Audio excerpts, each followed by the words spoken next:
How to use WhatsApp application. Hello everyone, welcome back to our channel and today we are back again with a new video. So without any delay, let's get into it. For that, firstly open WhatsApp application. After that, now simply go to the three dots at the top right corner. Go to settings. To see your information, click on profile and there you will be able to see your number and status. Then go to account. Here you can simply change your number by clicking on change number. You can also apply two-step verification for security purpose. After that, go to privacy.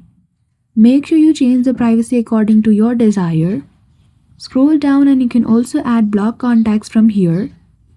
Then go to chat, click on chat backup and choose your Gmail account in which you want your chat backup to occur. Make sure include video is toggled on.